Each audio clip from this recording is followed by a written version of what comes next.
All right, this video is for the lesson 5.1 homework. We're looking at Pythagorean theorem. So, Pythagorean theorem, and y'all just told me this, is a squared plus b squared equals c squared. C is always the hypotenuse, always the longest side. So in 8th grade, how we taught this was two different ways. If they gave you both legs, okay, leg and a leg, we did the square root of a squared plus b squared. That's if you have the legs. If they give you the hypotenuse, so like in this one, this is a hypotenuse and a leg, we would do c squared minus a squared, and then the square root of that. And that's if we had a leg and the hypotenuse. It just made it simpler. So I'm going to work one without the simplified version, and then I'm going to work one with it so you can see the difference. Honestly, you guys may like this better just because of the format that you have to use this year.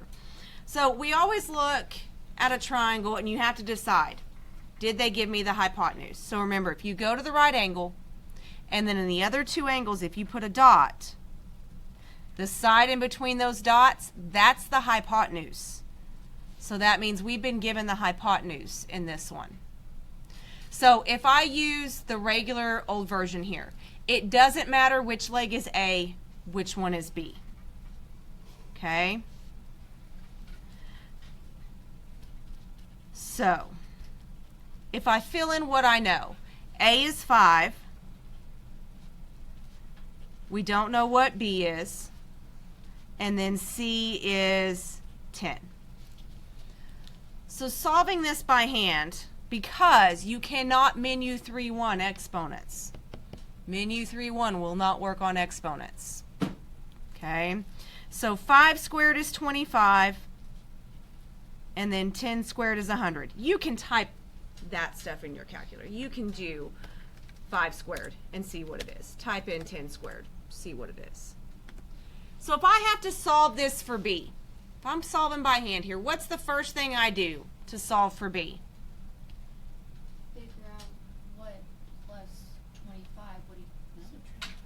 Subtract 25. Rules of solving equations, move everything away from the letter.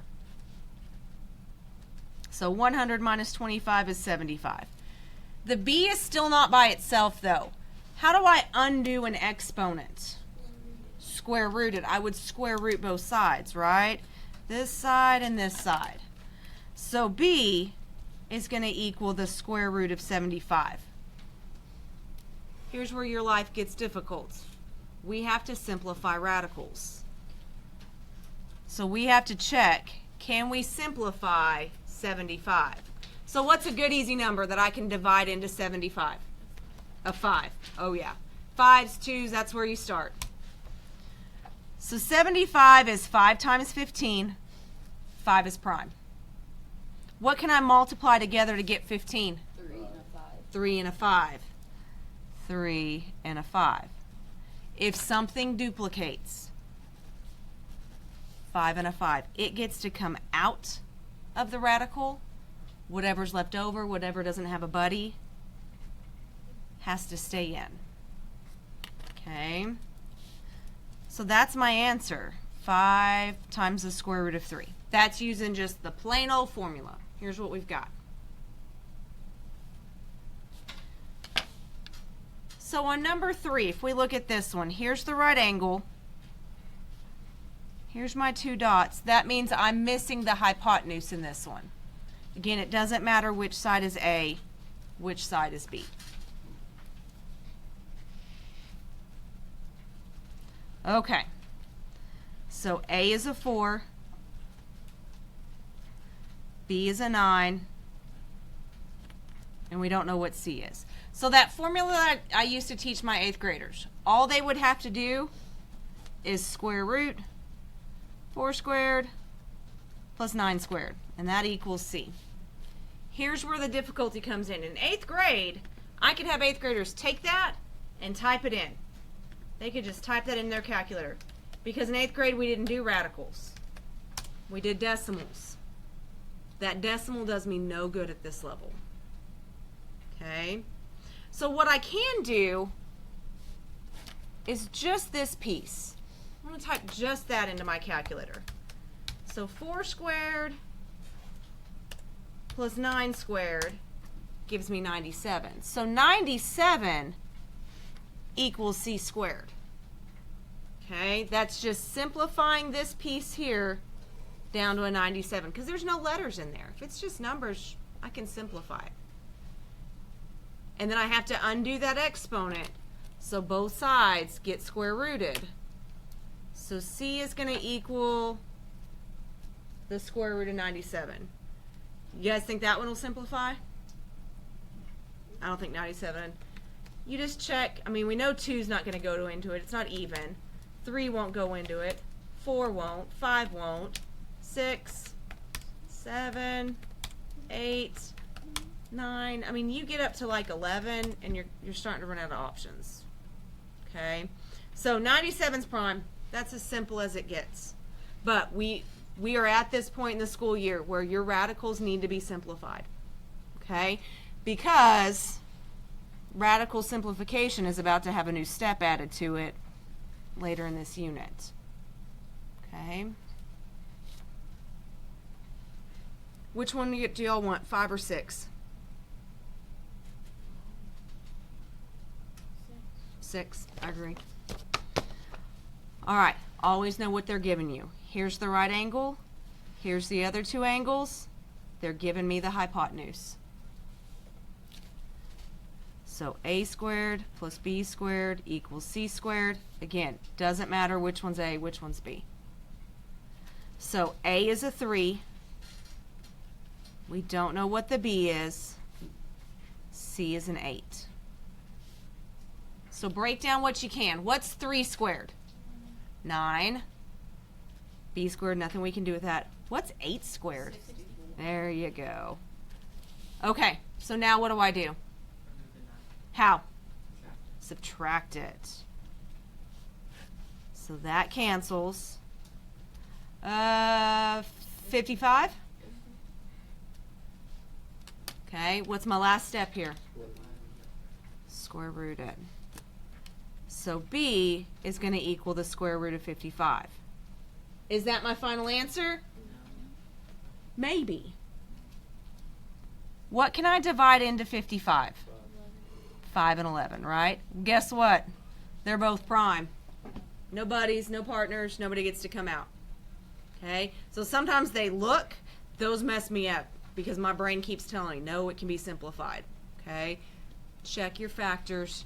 If there's no buddies, that's as simple as it gets. Okay.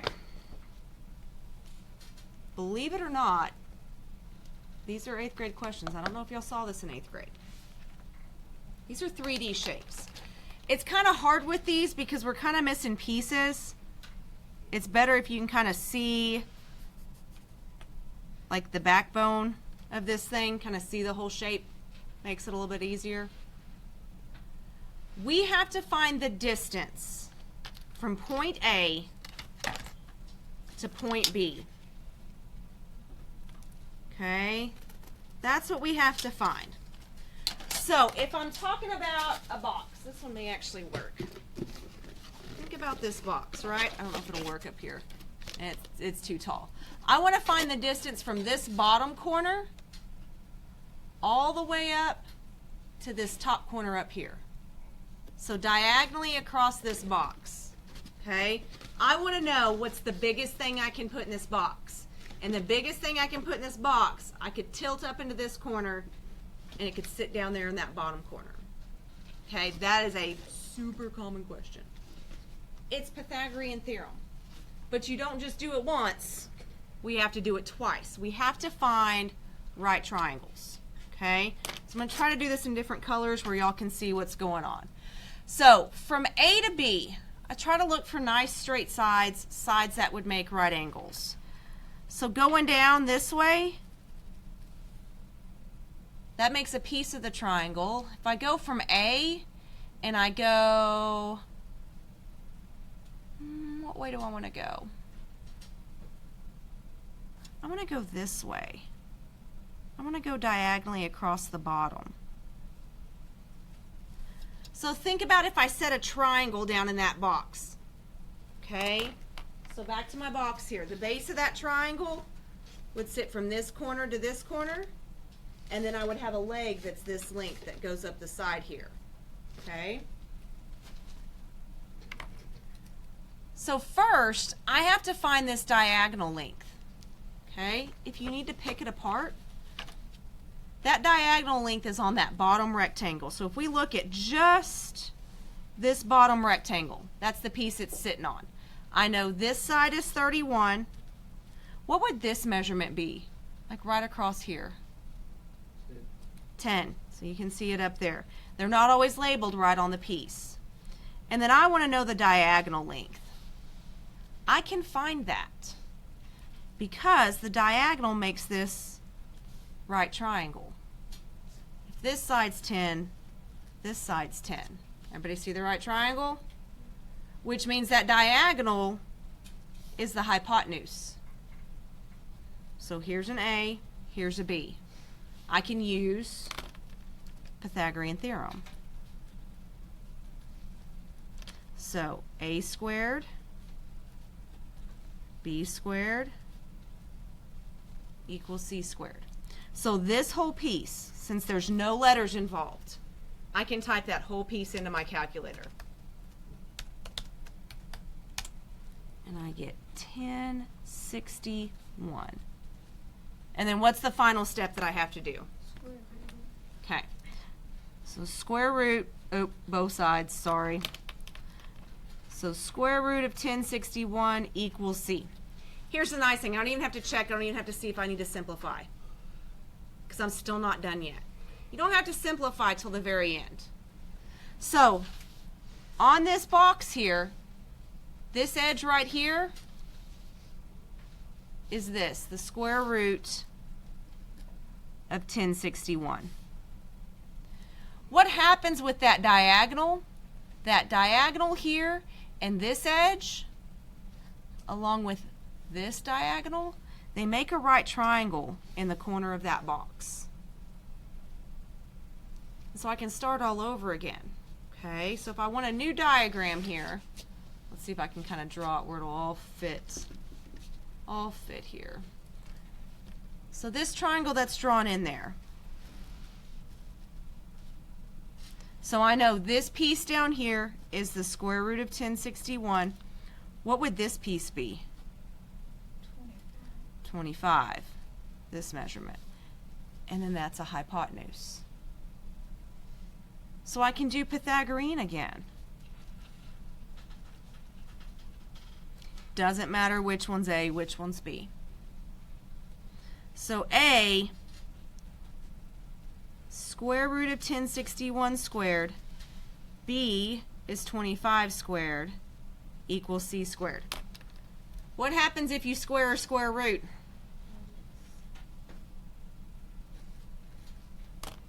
If you square a square root, it cancels out. So if I would do the square root of 1061, and then I would square that, I just get 1061. Okay? Again, you could type this whole piece. You don't have to remember that rule since there's no letters. So I could do this plus 25 squared, and I get 1686 equals C squared. Last step, square root both sides. So the square root of 1686 equals C. Check in to see if that one is in simplest form. What's the first number that I should divide into that? 2. What about 843? Will a 2 go into that? Ooh, a 3 will. So 3 times 281. See if a 3 will go into that. Nope. No 4. No 5. What about a 7? Nope. 81 divided by 9. There's nothing. 281's prime. So, that means 1686. That's as simple as that gets. And that's my answer. If I told you to go out and build this, and I said, build it with a diagonal of the square root of 1686, is that useful to you? What would be more useful? Instead of me saying, here's what the diagonal needs to be. In the real world, what do we use? Do we use radicals in the real world? No. When you're building something, you would use the decimal approximation. Typically, when you're building stuff, those of you that are wanting to be welders or plumbers, construction, contractors, anything like that, there's a tolerance. Okay? So like in my husband's shop, I want to say it's 100th. So you round everything off to the 100th. As long as it's within 100th of an inch of whatever you're building, it's within tolerance. And so in jobs and careers like that, they let you know where to round off to. Okay? If they say the tolerance is 100th, you round to the 100th place, 2 decimals. And that's where you would measure with your tape measure at. Okay? All right, one more here. Slant height. So on a pyramid, on a square pyramid, square base, triangle sides. The height of that pyramid is from the sharp point straight down. That's the height. The slant height, so think about standing on top of the pyramids in Egypt, right? The slant height is if you were standing at the top and you walk down the side. That's a different distance than if you were standing on the top and there was a rope straight down and you just slid down that rope. Different distances. So that's what we're doing in this one, is we're finding the slant height or the height. In this one, we're finding the slant height. So that's the distance from the tippy top down this way, which forms a right triangle with the base. Can I find this distance here from the center to the edge? Yes. What is it? It's 12.9 divided by 2. So if this is the distance all the way across and this is halfway across, we can just divide that by 2. So this would be 6.45. Here's the right angle, which means we're looking for, or the slant height is the hypotenuse. So if they give you the slant height, then they're giving you the hypotenuse. Okay, last one here. So we've got a squared plus b squared equals c squared. It doesn't matter which one's a, which one's b. 6.45 squared. B is 8.2 squared. So again, there's no, and they're easier when you're looking for the hypotenuse because you've got that whole side that you can type in at one time. You don't have to worry about any equations or anything like that, remembering what to do next. So I get 108.843 equals c squared. I could square root both sides. And I could say the slant height is 108.843, the square root of that. Okay? Typically, and this was just rule of thumb that I was taught from all my math teachers, if they're giving you measurements in decimals, it's okay to answer in decimals, typically. On this one, I am completely cool with typing that one in, 108.843, and getting an approximate. Here's how I learned to round. If your measurements have 1 decimal place, your answer has 1 decimal place. Since this one has 2, actually, it has 2 because we made it have 2. All the measurements given to me have 1 number after the decimal, so I would round to 1 place after the decimal. So here's the cool thing about Pythagorean. You can check yourself. The hypotenuse should always be the longest side. So 10.4 should be longer than my other two sides. It is. In all of these that we did up here, it's hard to tell with this, but if you look at the decimal approximation, that one shouldn't be bigger than 8. Okay, so whatever your hypotenuse is, that should always be your longest side in every triangle. It's just kind of a check. It makes sure that you did all the steps, you did it in the right order, you used the right formula, all that good stuff. But you do have to use the decimal approximation to do that check. All right, so you have 5 left. We have got about 10 minutes left.